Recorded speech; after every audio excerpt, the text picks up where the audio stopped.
Horror movies. Sometimes they're good, most of the time they're bad. These two are bad. But why are they bad? Huh?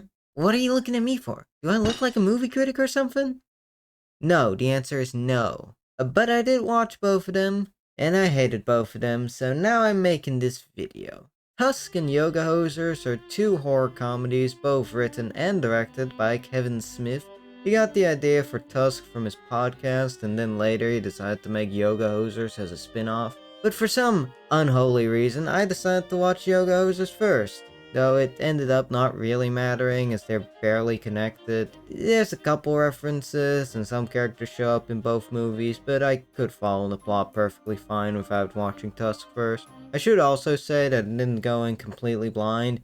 I knew the broad strokes of both movies, but I didn't really know anything specific. My expectations definitely were colored. If you think that invalidates my opinions, then that's fine. But I still tried giving them a fair chance, as I do with any movie. You know, I went in hoping for them to be good, or if not good, then at least fun. But they weren't. Instead, they sucked ass cheeks. Why? Well, let's get into it.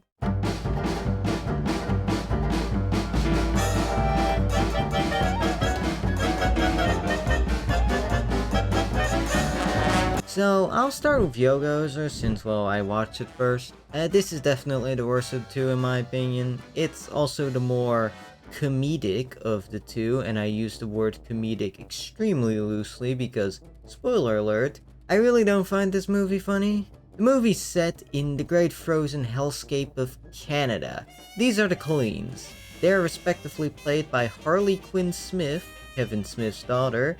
Yes, he really named her that. And Lily Rose Depp, Jonny Depp's daughter. You might also remember her from The Idol. They're the main characters. They work at the Ed to Z, which Colleen C's dad owns. And they get invited by Hot Guy Hunter to a senior party, but Colleen C's shitty stepmom is a bitch and convinces daddy to go to Niagara Falls without Colleen. So the double Colleen is forced to work at the Ed to Z instead of going to the party. But the double Colleen's collective brain cell apparently bounces perfectly into the corners of their skulls like it's the fucking DVD logo, and they actually have a good idea. So they invite Hunter to the store to party. Hunter takes his annoying ass friend with him, and Hunter and Colleen M go into the back room to get to business. But what's this? Hunter and his annoying ass friend are actually Satanists? Yeah, that's not a joke, they're actually Satanists. But they're cool Satanists. They don't want to defile them, they just want to remove their souls from their bodies. With a knife. But Colleen M also has a knife, and she gets Hunter to put his knife down. But Hunter gets killed. By this. Now you might be wondering what the fuck that thing is. That is a Bratzi. It is a 1940s German, but dumb, and also made out of bratwurst and sauerkraut. By the way, I looked up what sauerkraut is, and I just have one question for the Germans. What the fuck is this? What the fuck is this? How do you eat this shit? Anyways, the Colleens use yoga to kill the Bratzis, but the police show up and arrest them for the two very dead guys in the store. But while they're being held at the police station, Jonny Depp shows up. You might not recognize him due to the terrible wig and the terrible mustache and the terrible accent. You even hear how crazy that sounds? But trust me, it's him. He's been trying to figure out who's been murdering people around town, and he believes the Colleens the story of sausage Germans murdering the two Satanists. So he breaks them out of the station, and they go back to the store to find out where the Bratzis are coming from. They all get captured and come face to face with the creator of the sausage Germans, Andronicus Arcane. Now, for this I gotta give you some context from earlier in the movie. In the 1940s, there was a Canadian guy who liked the German ideology of the time just a tiny bit too much, but obviously there weren't exactly a lot of people who agreed with him, except for a German scientist. They bought the land that the Ed to Z was later built on. The Canadian German lover got arrested, and Arcane decided to make sausage Germans to one day take over Canada. But they had to incubate first, so he went into cryo sleep. But the Colleens accidentally ended his sleep early, and also ended the growth of the sausage Germans, which is why they're so dumb. So Arcane decided to give up on his dream of Canadian domination and instead tried to become an artist, because that was his original passion before becoming a scientist and committing crimes against humanity. Damn, this reminds me of another German guy that went on to commit crimes against humanity after being rejected from art school. And that's why he needs the Colleens, so they can get him to the front page of Instagram. I don't even know if there is a front page to Instagram, I don't use it. But they don't have their phones because Johnny French left them at the station, so Arcane moves on to phase 2 of his plan. Kill all the art critics in Canada, which, I somewhat understand, but it's also still morally objectionable. So, all the sausage Germans go into this big hockey golem thing made out of dead people, and the double Colleen has to fight it off using yoga. They do, and that's it, that's the end of the movie. They kill the sausage Germans, Arcane presumably goes to jail for murder.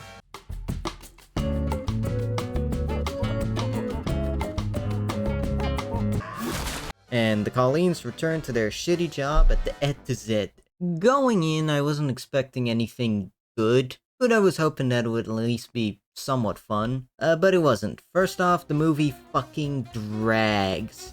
The scenes are so fucking long, and they are really boring, which makes them feel even longer. It also takes so fucking long for anything to happen.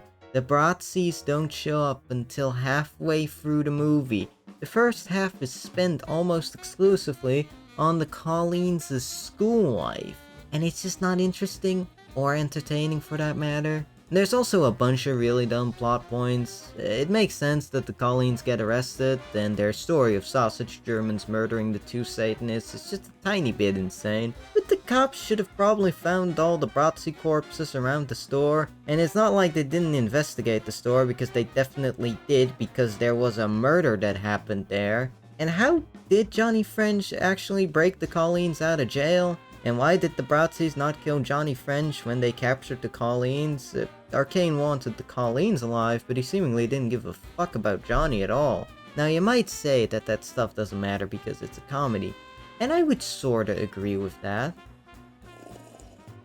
If it was actually funny. But it isn't. The jokes are either way too dragged out to be funny, they overstay their welcome too much to be funny, or they just fall painfully flat. They added a set of testicles right under my nose. Of course, comedy is subjective. Maybe you find this shit funny, but I don't, and my standards are pretty damn low. So, the fact that I barely even chuckled during the entire 1 hour and 20 minutes of this movie is both sad and slightly impressive. As for the horror, there isn't any. I don't even know why it's called a horror comedy, it's just a comedy.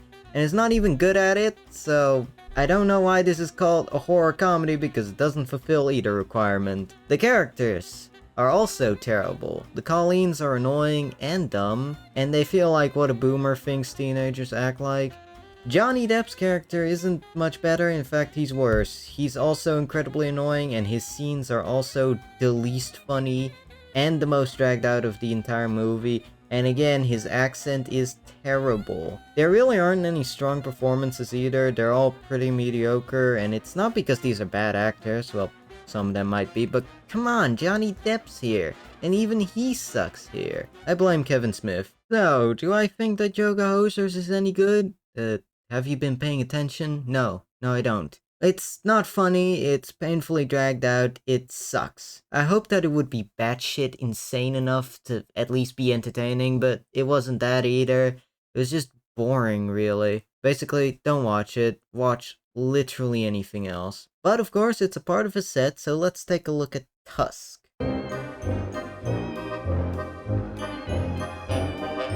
Tusk actually turned out to be better than expected. Maybe it's just that my standards were absolutely curb stomped by Yoga Hosers, it probably was, but I actually kinda enjoyed it. Does that mean that Tusk is good? We'll see. So the plot this time around is a little simpler. So this is Wallace, and he runs this podcast called the Nut Sea Party. Wallace goes out and interviews weirdos, then he tells his co-host Teddy about them.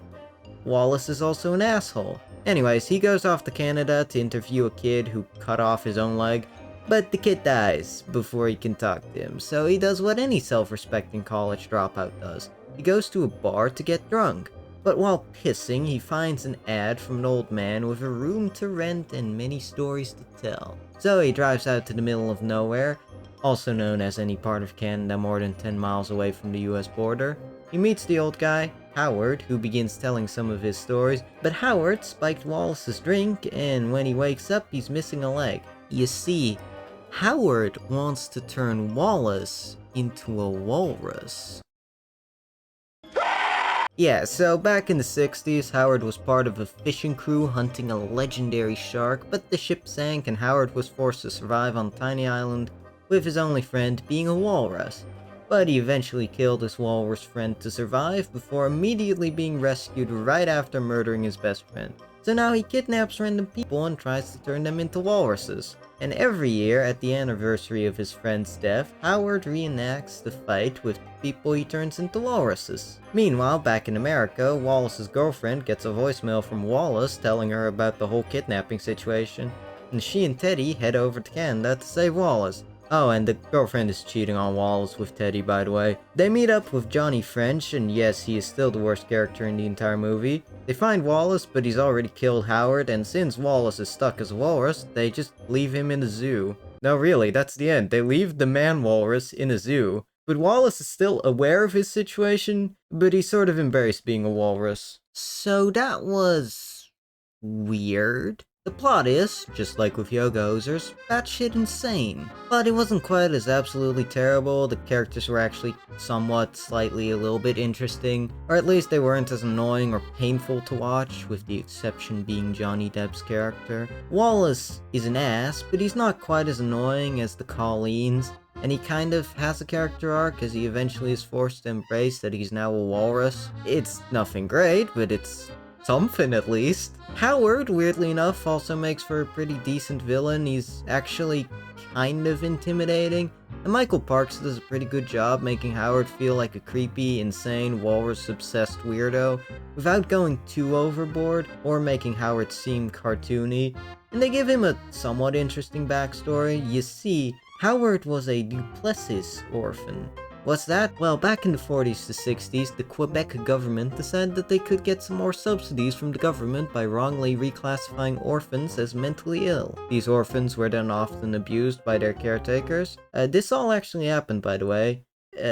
These are real events. It doesn't really end up going anywhere in the movie, but it's kind of an interesting backstory, and it kind of explains why Howard is completely insane. The movie's also kind of funny sometimes. When Howard first reveals that he wants to turn Wallace into a walrus, it's actually pretty funny just because the tone of the scene is really serious. So you have this serious music in the background, and all the characters are acting really seriously, and even the cinematography's all serious, while Howard is just explaining that he's gonna turn Wallace into a walrus. But the movie also actually leans a little bit into the horror aspect of being a horror comedy. I wouldn't say it's actually scary, but at least it tries, unlike Yoga Hosers, which just does absolutely nothing to even try to be scary. I have seen some people call Tusk disturbing, which I just don't get. I get that, like, what's disturbing is even more subjective than what's scary, but I don't get it.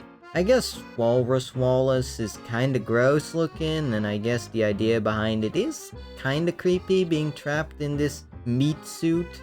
But, well, look at it.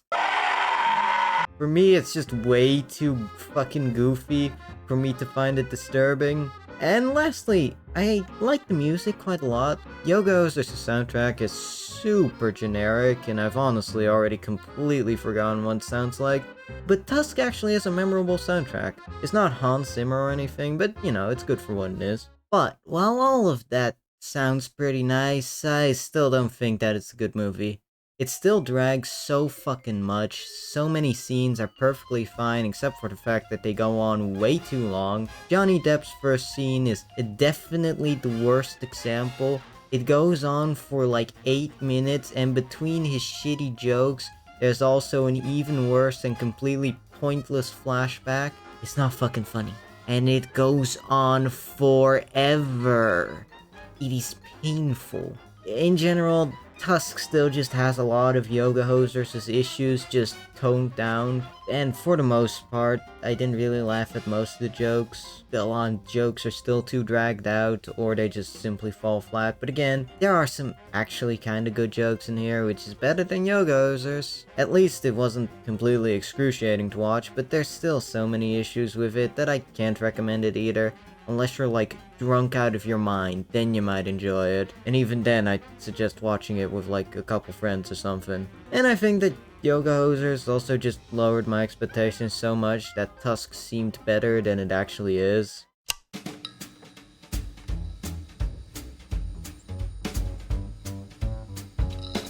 So, what did I think of Tusk and Yoga Hosers? They're bad. They're not good movies. And I know it might not have seemed like they're that bad, but like, trust me, that's only because I just didn't mention a lot of the boring, drawn-out scenes that just go on forever. Because if I'd mentioned all of them, well, then this video would have been just as boring as the fucking movies themselves. And, obviously, you know, if you enjoyed these movies, right, that's totally fine. It's just that I didn't. And well, this is my video, so you know. And also, I just want to mention that I don't necessarily think that Kevin Smith's a bad director. I just think that these are bad movies. I haven't watched his other movies, so maybe they're actually really good, and maybe these two are just the exceptions in his career. I don't know. But I don't think he's a bad director, just because he made 2 bad movies. I mean, fuck, Christopher Nolan's made bad movies, and that's probably one of the best directors currently, you know, out there. But yeah, these two were fucking painful to sit through. Don't watch him. Don't watch him.